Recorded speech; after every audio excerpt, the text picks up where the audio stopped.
ketika Yesus datang untuk kedua kali, ya, ada orang yang masih hidup di bumi. Orang mati dibangkitkan, dan kita yang masih hidup ini, ya, tubuh kita yang dapat binasa ini sekejap itu berubah menjadi tubuh kemuliaan. Dan itu disebut kematian juga. Kenapa disebut kematian? Silakan, Anthony. Shalom, Kak Elia. Shalom, silakan. Shalom. Saya mau bertanya sedikit sih tentang sakramen perjamuan kudus yang saya pengen tahu ya. Ya. Saya mau nanya mengapa, apa, dan bagaimana. Mengapa kalau misalkan di dalam kegerejaan itu kita harus melewati pendidikan rohani dulu, lalu baptis terlebih dahulu agar kita bisa diberikan izin atau keabsahan yang absolut dalam kita melakukan perjamuan di setiap gereja. Dan jadi kenapa perjamuan itu hanya diterima mereka yang sudah mengerti dan juga sudah dibaptis ya? Betul, Kak Elia. Dan apa akibatnya jikalau ada jemaat atau anak Tuhan yang belum melakukan atau belum mengikuti baptis atau pendidikan rohani, jika mereka melakukan sakramen perjamuan kudus di saat ibadah tanpa adanya dulu pendidikan rohani dan pembaptisan, bagaimana itu akibatnya, Kakak? Ya, kita buka di Terima dalam kasih, Kakak. 1 Korintus 11. Saya makan apa ya tadi ya? Kok banyak banget ininya. 1 Korintus 11 ya.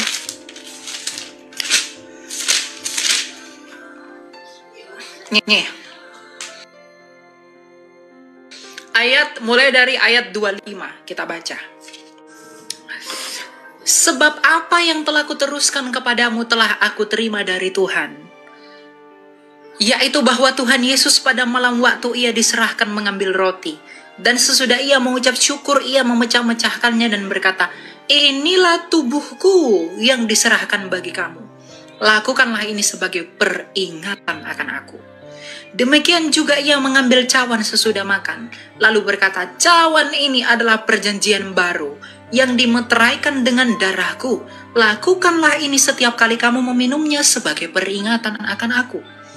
Sebab setiap kali kamu makan roti ini dan minum cawan ini, kamu memberitakan kematian Tuhan sampai ia datang. Jadi, siapa saja dengan cara yang tidak layak makan roti atau minum cawan Tuhan, ia berdosa terhadap tubuh dan darah Tuhan. Karena itu, hendaklah tiap-tiap orang menguji dirinya sendiri, dan baru sesudah itu, ia makan roti dan minum dari cawan itu. Sebab, siapa yang makan dan minum tanpa mengakui tubuh Tuhan, ia mendatangkan hukuman atas dirinya. Sebab itu, banyak di antara kamu yang lemah dan sakit, dan tidak sedikit yang meninggal. Kalau kita menguji diri kita sendiri, hukuman tidak menimpa kita. Namun kalau kita menerima hukuman dari Tuhan, kita dididik supaya kita tidak akan dihukum bersama dunia. Jadi, artinya apa? Mengapa harus orang yang sudah mengerti dan harus sudah dibaptis baru boleh terima perjamuan Tuhan? Karena menerima tubuh dan darah Tuhan itu adalah tentang bersatunya kita dengan Tuhan dan sebagai pemberitaan kematian Tuhan sampai dia datang. Mungkinkah orang yang tidak mengerti imannya bisa memberitakan kematian Tuhan? Anda. Makanya anak kecil tidak boleh ikut perjamuan. Karena mereka belum mengerti apa yang mereka beritakan. Mereka belum tahu apa yang mereka sedang kerjakan. Karena ketika kita menerima dengan bersatu dengan tubuh dan darah Kristus, ya, artinya kita sedang memberitakan kematian Tuhan sampai dia datang. Orang yang tidak belajar, orang yang tidak mengerti tidak bisa memberitakan kematian Tuhan. Karena dia belum mengerti. Nah, mengapa harus yang sudah dibaptis? Karena orang yang sudah dibaptislah yang berhak melakukan itu. Karena baptisan Kolose 2 ayat 12, baptisan itu adalah sunat Kristus yang menanggalkan tubuh yang berdosa. Jadi kita memakai tubuh yang baru, kita memakai hidup yang baru di dalam Kristus, maka kita layak atas Kristus itu sendiri, yaitu perjamuan oleh tubuh dan darahnya sendiri. Kalau kita nggak dibaptis, kita belum lahir baru, kita belum menjadi manusia baru, ya kita nggak berhak terima perjamuan. Ya, yang berhak terima perjamuan adalah mereka yang sudah mengambil bagian di dalam Kristus dan menjadi baru. Itu alasannya. Dan kalau orang melanggar ketentuan itu, ada yang meninggal, ada yang sakit, ada yang jadi cacat. Karena itu tidak main-main, ada misteri. Memang itu roti, itu anggur. Tapi ada misteri yang kita nggak bisa ketahui atas roti dan anggur itu. Gitu. Jadi harus layak. Makanya Rasul Paulus berkata, Amin, amin, amin, amin. kita harus menguji diri sendiri. Ya. Jadi kita harus uji diri sendiri, apakah kita layak terima atau tidak. Gitu, bro. Baik, Kak Elia, terima kasih sekali untuk hal-hal yang berharga. Jadi saya bisa tahu pengetahuan lebih luas ya terkait kekristenan. Ya, betul ya. Yo, Tuhan berkati. Silakan Fani. Terima kasih, Kak. Ya. Halo, selamat sore Kak. Ya, sore, silakan. Kak, ini aku ada 2 pertanyaan. Yang pertama itu, kan biasa kalau misalnya aku pergi ke ibadah duka. Itu kok bising banget, itu lagi di mana ya? Itu lagi di luar lagi. Bentar ya Kak.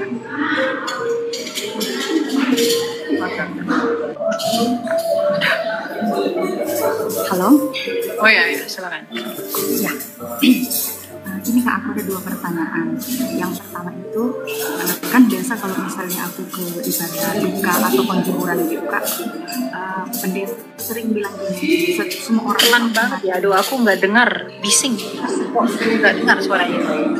Ya, gini, kalau misalnya aku pergi ke ibadah duka atau ibadah penghiburan gitu nah Kak, biasa itu pendeta khotbah bilangnya kalau semua orang itu akan mati.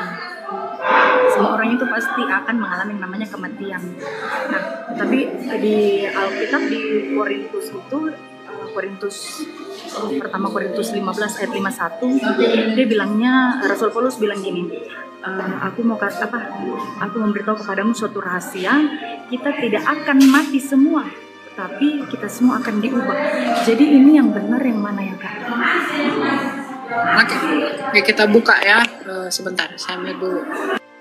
1 Korintus 15 ayat 51.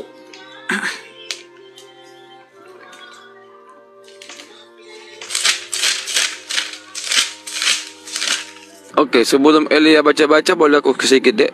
Ya, silakan, Mas. Oke, jadi Kristen itu mengenal kematian itu ada 3. Ya, kematian badani, kematian rohani, ya, sama kematian kekal. Ya, jadi kalau kasus Adam dan Hawa itu kematian rohani.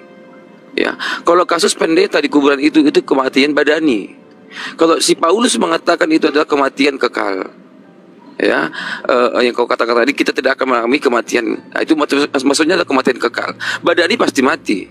Ya, asalkan rohani kita tidak mati, maka kita tidak akan mengalami kematian kekal. Itu maksudnya. Kalau pendeta tadi berkata itu kematian yang pasti kita jalani, itu kematian badani. Tetapi Rasul Paulus yang mengatakan itu di Alkitab itu bukan persoalan kematian badani. Memang semua orang pasti mati dalam badani. Tetapi yang dimaksud Paulus adalah tidak akan mati, artinya adalah hidup itu adalah tidak mati dalam kekekalan. Ya, jadi itu kira-kira. Silakan tambahin adikku. Ya, perikopnya ini tentang kebangkitan tubuh ya. Dikatakan begini.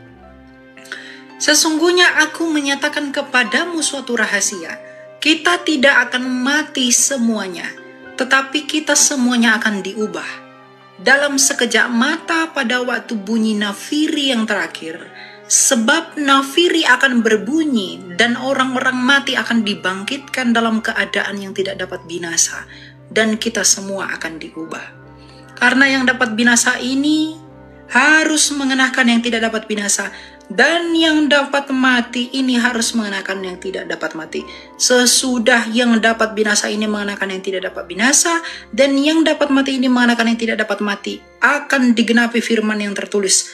Maut telah ditelan dalam kemenangan. Hai maut, di manakah kemenanganmu? Hai maut, di manakah sengatmu? Sengat maut ialah dosa, dan kuasa dosa ialah hukum Taurat. Namun syukur kepada Allah yang telah memberikan kepada kita kemenangan melalui Tuhan kita Yesus Kristus. Nah, ini berbicara tentang kebangkitan tubuh pada hari kebangkitan. Ya, Rasul Paulus memandang kematian di sini adalah gini. Ketika Yesus datang untuk kedua kali, ya, ada orang yang masih hidup di bumi. Orang mati dibangkitkan, dan kita yang masih hidup ini, ya, tubuh kita yang dapat binasa ini sekejap itu berubah menjadi tubuh kemuliaan. Dan itu disebut kematian juga. Kenapa disebut kematian? Ayat 55. Hai maut, di manakah kemenanganmu? Ayat 57. Namun syukur kepada Allah yang telah memberikan kepada kita kemenangan melalui Tuhan kita Yesus Kristus. Jadi kematian kita dalam sekejap itu terjadi. Ya, Yesus datang peristiwa kebangkitan.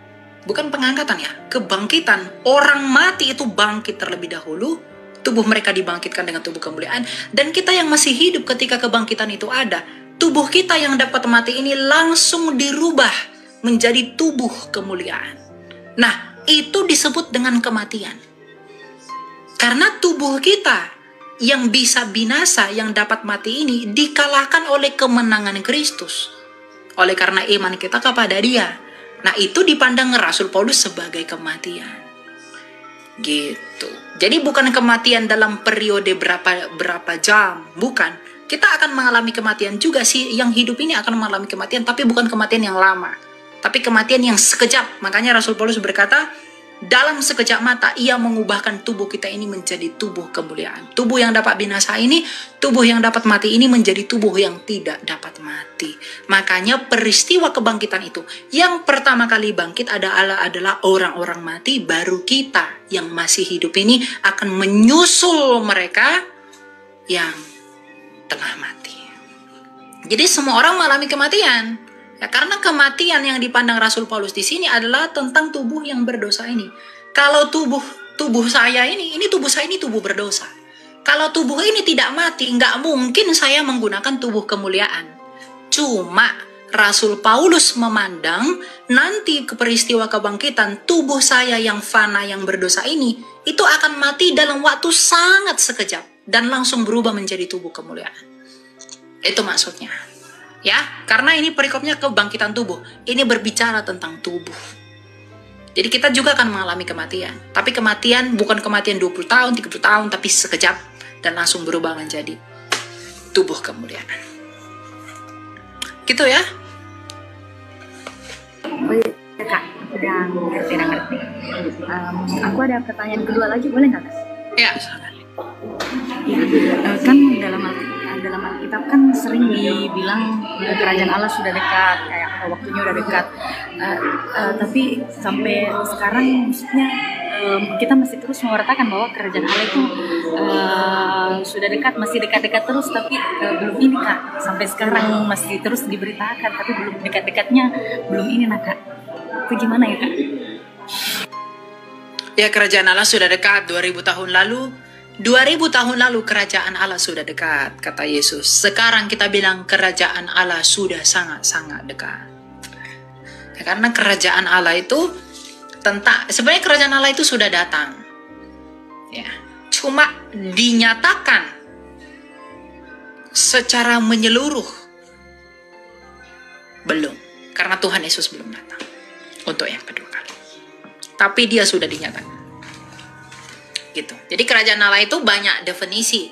Kerajaan Allah dalam pengertian pewartaan tentang Yesus, Lukas 16 ayat 16, Yesus sendiri adalah kerajaan Allah. Karena kerajaan surga itu berbicara tentang sistem, berbicara mengenai pemerintahan, bukan berbicara mengenai tempat. Ya. Jadi ketika Yesus datang, itu adalah kerajaan Allah. Dan sekarang juga kita sedang di dalam kerajaan itu. Dan nanti, dan sudah dekat dan sangat dekat. Ketika datang, kerajaan Allah masih tak berlangsung sampai kepada langit dan bumi yang baru. Gitu, ya. Oke Kak, makasih banyak Kak. Yo, Tuhan berkati ya. Ya.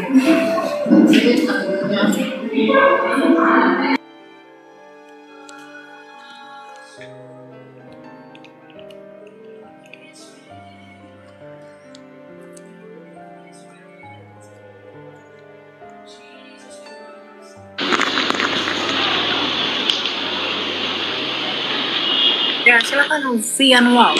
Iya, salam Bang Elia, apa kabar? Ya, shalom Puji Tuhan. Silakan. Baru kali ini bisa ketemu Bang Elia ya.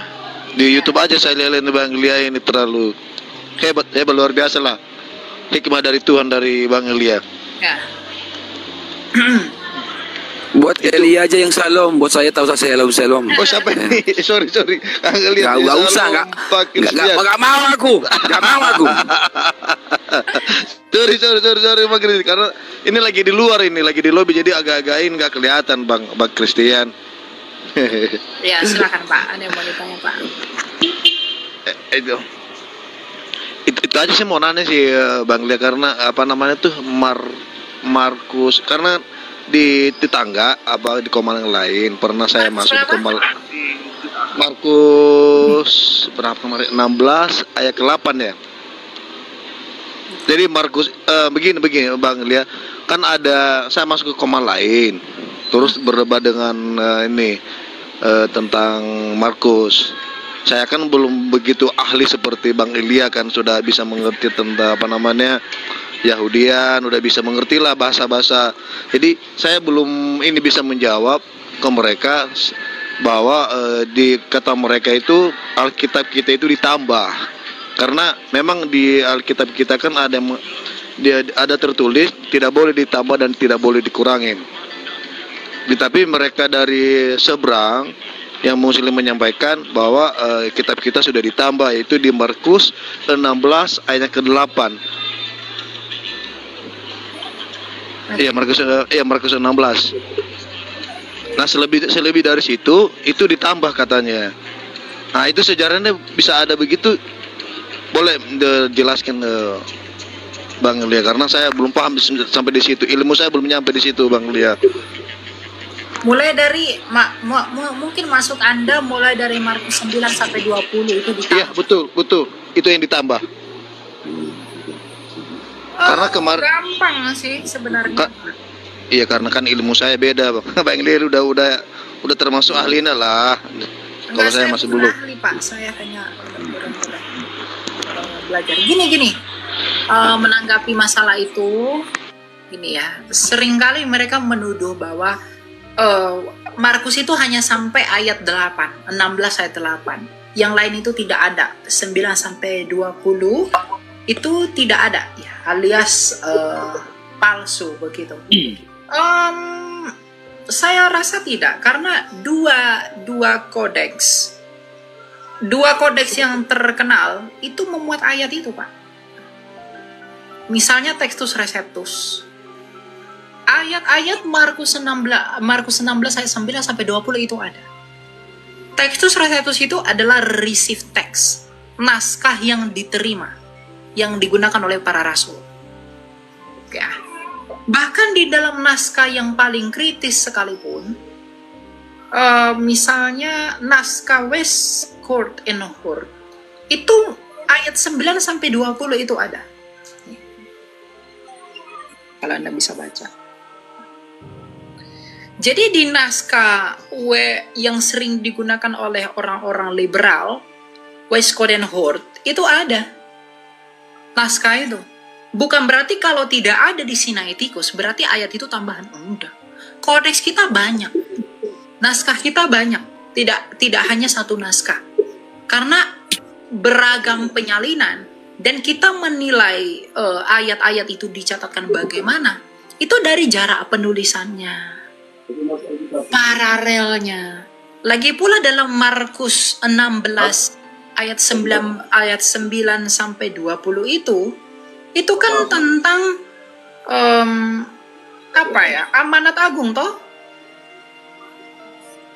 Cari itu Safir Alkitab. Bentar ya. Oh bukan. Mute dulu Roli. Papa Roli tolong mute Papa Roli. Ya halo. Mute dulu Pak, bentar ya. Oh itu Matius ya. Nih, di Markus 16 ayat 9 sampai 20. Nah, ini kan tentang Yesus yang di dalam kemuliaannya. Bentar ya. Ayat 15. Lalu ia berkata kepada mereka, pergilah ke seluruh dunia, beritakanlah Injil kepada segala makhluk. Siapa yang percaya dan dibaptis akan diselamatkan, tetapi siapa yang tidak percaya akan dihukum. Tanda-tanda ini akan menyertai orang-orang yang tidak percaya, orang-orang yang percaya. Mereka akan mengusir setan-setan demi namaku. Mereka akan berbicara dalam bahasa-bahasa yang baru bagi mereka. Mereka akan memegang ular, sekalipun mereka minum racun maut, mereka tidak akan mendapat celaka. Mereka akan meletakkan tangannya atas orang sakit dan orang itu akan sembuh. Sesudah Tuhan Yesus berbicara demikian kepada mereka, terangkatlah ia ke sorga, lalu duduk di sebelah kanan Allah. Ya. Jadi ini tentang Yesus yang naik ke sorga dan dia mendapatkan kemuliaan. Dan ayat tentang kemuliaannya ini ada paralelnya di ayat-ayat lain juga. Jadi kalau dikatakan itu ditambah, kecuali tadi itu tidak ada di naskah yang diterima dan tidak ada di Westcoden-Hort, ya itu ditambah. Cuma pada naskah-naskah, pada kodeks tertentu dia tidak ada, bukan berarti dia tambahan. Gitu. Karena banyak Alkitab kita itu bukan hanya satu naskah, satu kodeks, tapi banyak kodeks. Yang mencatatkan semua isi-isinya itu kita punya banyak kodeks, Pak. Gitu ya. Jadi jangan dikatakan tidak ada. Jangan dikatakan ditambah. Ya kalau dibilang itu ditambah itu agak aneh ya. Sebentar saya ini ya,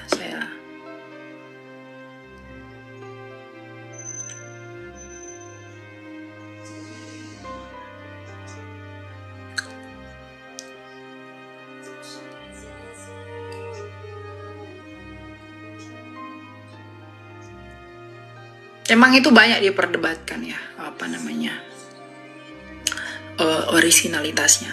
Tetapi kita melihat itu dari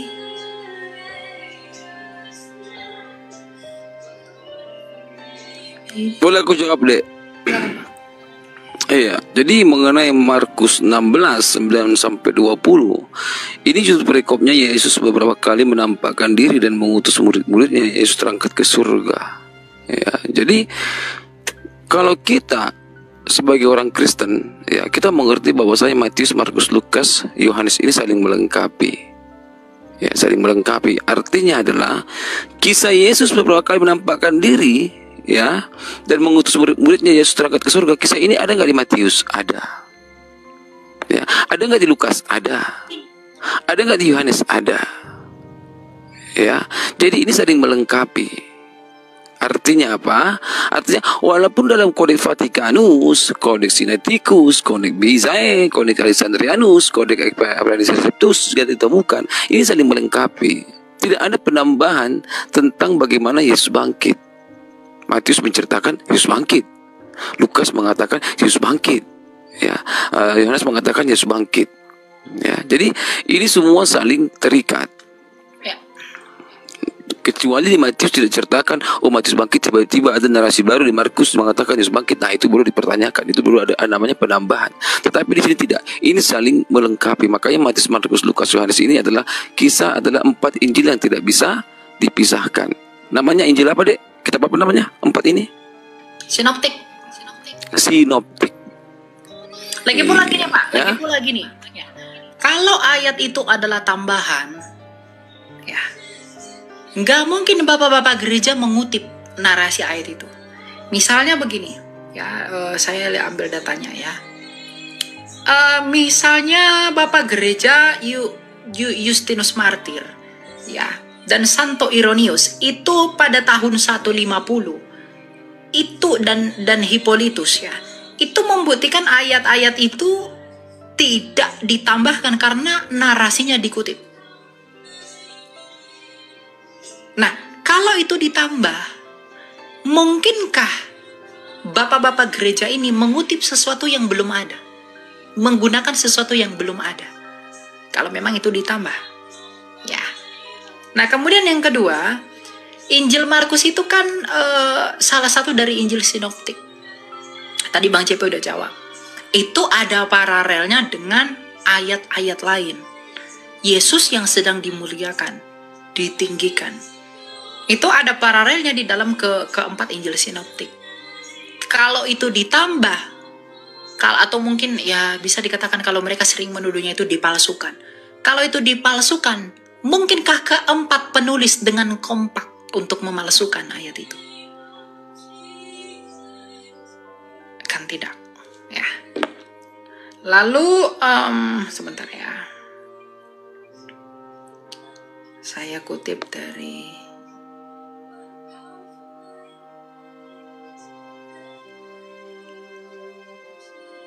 ya,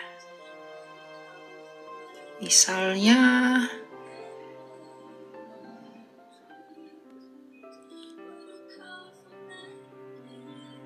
di mana tadi ya?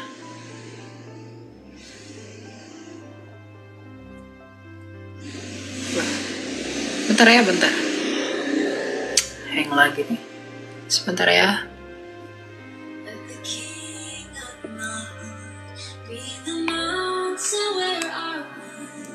Nah, ya. Surat-surat Rasul Paulus, narasi surat-surat Rasul Paulus itu juga mengidentifikasi jemaat-jemaat, surat-surat pastoral yang mengenai Kristus yang dimuliakan. Itu identik dengan ayat-ayat itu. Jadi kalau memang ayat itu ditambah, ayat itu dipalsukan, atau ayat itu apa ya saya katakan ya, dicomot-comot ya mungkin nggak mungkin bapak-bapak gereja itu mengutip apa yang belum ada, nggak mungkin. Jadi simpel aja sebenarnya menjawab itu. Kalau memang itu ditambahkan dan dipalsukan, ya nggak mungkin bapak-bapak gereja kutip itu. Nggak mungkin menggunakan narasi itu. Sama seperti misalnya tuduhan mereka, Septuaginta itu kan buatan orang Kristen. Septuaginta itu kan ciptaan orang Kristen. Nah, mungkinkah Yesus itu mengutip apa yang belum diterbitkan pada masa itu? Kalau memang Septuaginta itu adalah produk Kristen, kenapa narasinya Kristus itu lebih mirip dengan Septuaginta, padahal Kristen itu terkemudian Kristus yang pertama? Kira-kira begitu. Nah, hal yang sama kalau mereka tuduhkan, itu Markus itu kan ditambah-tambah. Mungkinkah bapak-bapak gereja mengutip apa yang belum ada? Gitu. Ya, sesimpel itu Pak. Jawabnya yang begitu ya. Saya lupa di mana kemarin. Saya udah catat kemarin. Gitu ya, untuk itu ya.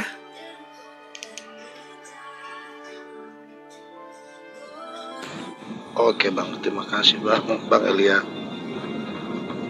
Ya. Ada lagi Pak? Itu aja sih Bang Elia. Oke. Tetap. Iya. Oke, silakan lanjutkan. Siapa ini? Rolly. Ya, selamat sore. Ya, sore Pak. Waktu. Ya, Bro Elia dan juga Bu Stian ya. Ada pertanyaan sedikit ini, kalau orang awam saja tentang Alkitab. Mau bertanya ini tentang Kejadian 2 ayat ya 1 sampai 3 ya. Kejadian berapa Pak? Kejadian 2 ayat 1 sampai 3. Ya, silakan. Ya, di situ ditulis, demikianlah diselesaikan langit dan bumi dan segala isinya. Ketika Allah pada hari ke-7 telah menyelesaikan pekerjaan yang dibuatnya itu, berhentilah ia pada hari ke-7 dari segala pekerjaan yang telah dibuatnya itu. Lalu Allah memberkati hari ke-7 itu dan menguduskannya, karena pada hari itulah ia berhenti dari segala pekerjaan penciptaan yang telah dibuatnya itu. Ada pertanyaan, maksudnya mungkin bisa dijelaskan, hari ke-7 dalam seminggu itu hari apa? Ya, mungkin bisa ditanggapi hari apa? Tergantung kalender. Mau pakai kalender apa? Gregorian kah? Atau Yahudi kah? Atau kalender apa, Pak? Bapak mau kalender yang mana? Ya, itu yang minta di penjelasan, karena kalau orang di Indonesia hanya pakai kalender apa ya sekarang yang dipakai di Indonesia? Ya, menurut kalender orang Ibrani yaitu jatuhnya hari Sabtu. Hari pertama itu adalah hari Minggu. Ya, kalau kalender lain itu hari Minggu. Ya, nah sebenarnya esensi hari ketujuh ya. Coba kita baca Kejadian 2 ayat 1-3. Demikianlah diselesaikannya langit dan bumi dan segala isinya ketika Allah pada hari ketujuh telah menyelesaikan pekerjaan yang dibuatnya itu, berhentilah ia pada hari ketujuh dari segala pekerjaan yang telah dibuatnya itu. Lalu Allah memberkati hari ketujuh itu dan menguduskannya, karena pada hari itulah ia berhenti dan dari segala penciptaan yang telah dibuatnya. Hari di sini pun bukan berarti 24 jam. Jadi kalau orang berkata hari di sini adalah hari Sabtu, harus hari Sabtu, nggak boleh hari-hari yang lain. Uang penciptaan itu bukan 1 kali 24 jam kok. Penciptaan itu kan periode. Studi kata yom di sana itu bukan 1 kali 24 jam, tapi periode yang sangat panjang dengan hari-hari 24 jam yang berlipat-lipat ganda. Ya, jadi ini hari ketujuh yang dikatakan di sini, umat Yahudi memahami mereka hari ketujuh itu sesuai dengan kalender mereka, yaitu hari Sabtu. Ya. Dan di perjanjian baru Tuhan Yesus berkata Dia adalah Tuhan atas hari Sabat. Nah, maka gereja mula-mula itu melakukan pemecah-mecahan roti dan melakukan perjamuan kudus itu pada hari Minggu. Karena Yesus adalah Tuhan atas hari Sabat dan Dia menang pada hari Sabat, dan Dia menang pada hari Minggu yang adalah hari pertama. Gitu. Jadi di perjanjian lama juga mengenai hari pertama yang adalah hari Minggu,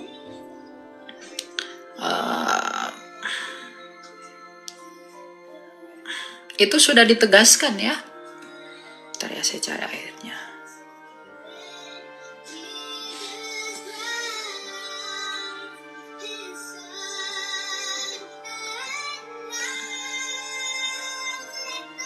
Oh, bukan di sini.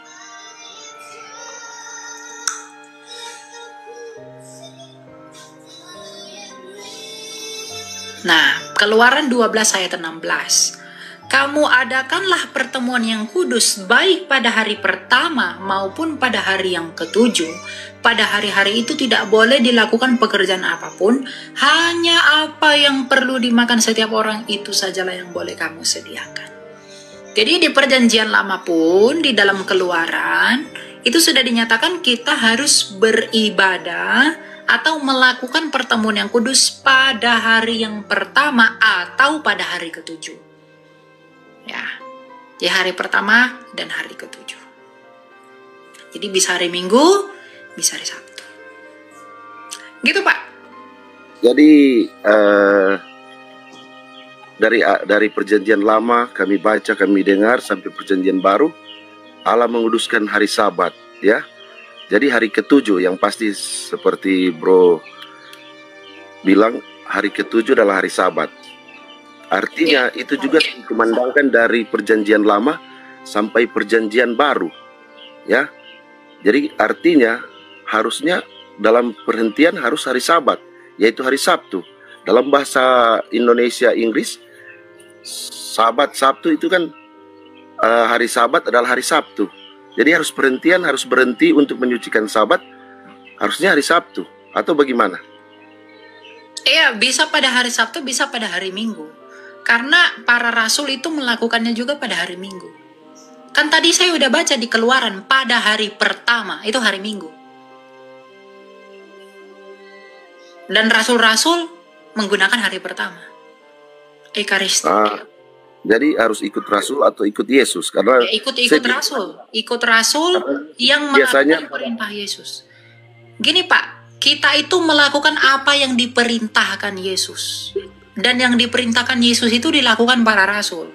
Kita nggak bisa mengikuti apa yang dilakukan Yesus. Sunat misalnya, ngapain kita sunat?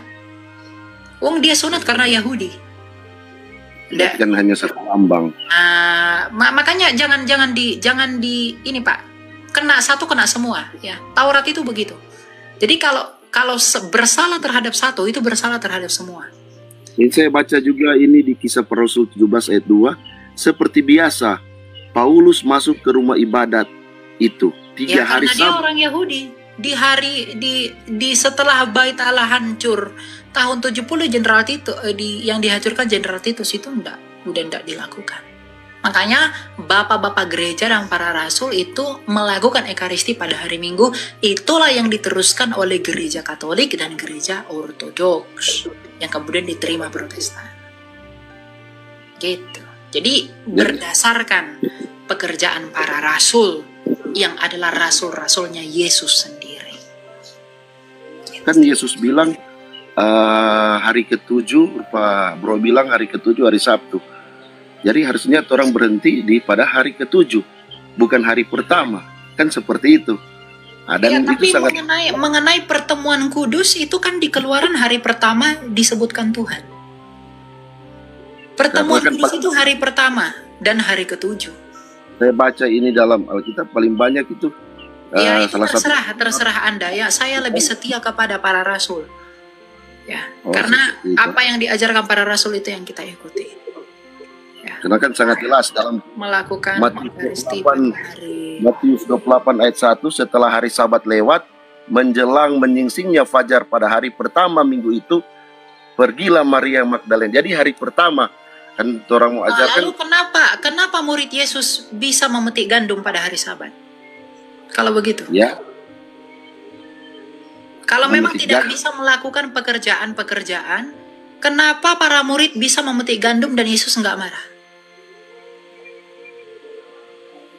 ya itu coba maksudnya saya awal. Ya udah itu Pak, tadi saya sudah katakan ya. Yesus adalah penguasa atas itu. Jadi makanya Kolose 2 ayat 16, jangan kamu mau dihakimi mengenai hari Sabat, bulan baru, hari raya atau makanan minuman. Karena itu semua hanyalah bayangan dari wujudnya yang akan datang, sedangkan wujudnya adalah Kristus. Jadi mau tentang sahabat-sahabat itu, makanan minuman itu, hari raya, bulan baru, itu hanya bayangan. Kata Rasul Paulus, atas wujud yang akan datang. Siapa wujudnya itu? Yesus sudah datang. Jadi mengenai makanan minuman, makan babi, makan udang, ya udah enggak berlaku lagi tuh. Sahabat juga dan yang lain-lain. Ya makanya ketika Petrus itu mendapatkan penglihatan di dalam Kisah 10 tentang makanan minuman misalnya, karena ini kan berbicara tentang Taurat, ya, hukum itu. Dia mendapat penglihatan mengenai makanan-makanan yang haram. Petrus berkata, Tuhan, aku nggak pernah makan makanan yang haram. Tapi Tuhan bilang apa? 3 kali. Apa yang kuhalalkan tidak dapat kamu haramkan. Karena pembaharuan itu, penggenapan Taurat itu sudah terjadi di dalam Yesus Kristus. Maka Taurat itu ketentuannya tidak lagi berlaku. Nah, kita sudah hidup dalam perjanjian yang baru. Ya, kalau pengertian saya kalau tentang Petrus melihat itu tentang pelayanan ya. Pelayanan bukan. Di situ tentang makanan sudah dikatakan, aku tidak mau makan yang kotor. Ya, itu sudah dikatakan begitu, dan para rasul pun memaknainya begitu melalui gereja-gerejanya. Itu sudah jelas. Kalau Anda tafsirkan dengan lain-lain sesuka hatimu, itu urusanmu. Ya, tapi gereja sudah jelas. Ya, mengambil posisi dari apa yang diadopsi oleh para rasul gitu. Kalau kamu beda tafsir sendiri nggak apa-apa. Ya, buat saja tafsirmu nggak apa-apa. Gitu. Ya, itu ya Pak ya. Kita lanjut ya ke yang lain ya. Ya. Oke, sudah seperti. Silakan Jurne. Halo Kak, Shalom Kak Elia sama Kak Christian. Jadi saya Erika dan ada pertanyaan yang muncul gitu di benak saya, dan kebetulan saya Kristen Katolik, dan pertanyaannya itu kayak pada awalnya itu kayak hakikat manusia itu kita tugasnya itu buat apa sih? Karena kan kita diciptakan dengan kayak jiwa dan raga yang sangat lemah ini. Dan itu aku mikirnya tujuan kita nanti pada akhirnya apa, karena kan kita pun mati, yang diangkat kan juga roh kita. Jadi mungkin itu aja sih, kadang kayak terpikir seperti itu. Mungkin juga Kak pantas juga kalau ditanyakan, karena mungkin misteri itu aja Mbak. Mungkin ada pencerahannya gitu. Tujuan kita diciptakan di bumi ini apa gitu ya? Iya. Bang CP mau jawab, Bang? Oke. Oke, mau jawab?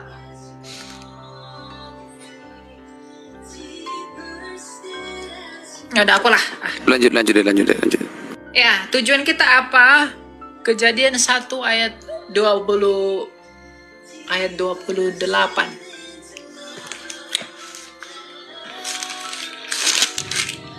Ya.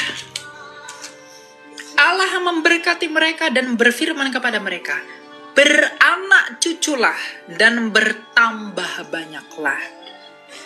Penuhilah dan taklukkanlah bumi. Penuhilah dan taklukkanlah bumi, berkuasalah atas ikan-ikan di laut, burung-burung di udara, dan atas segala binatang melata di bumi.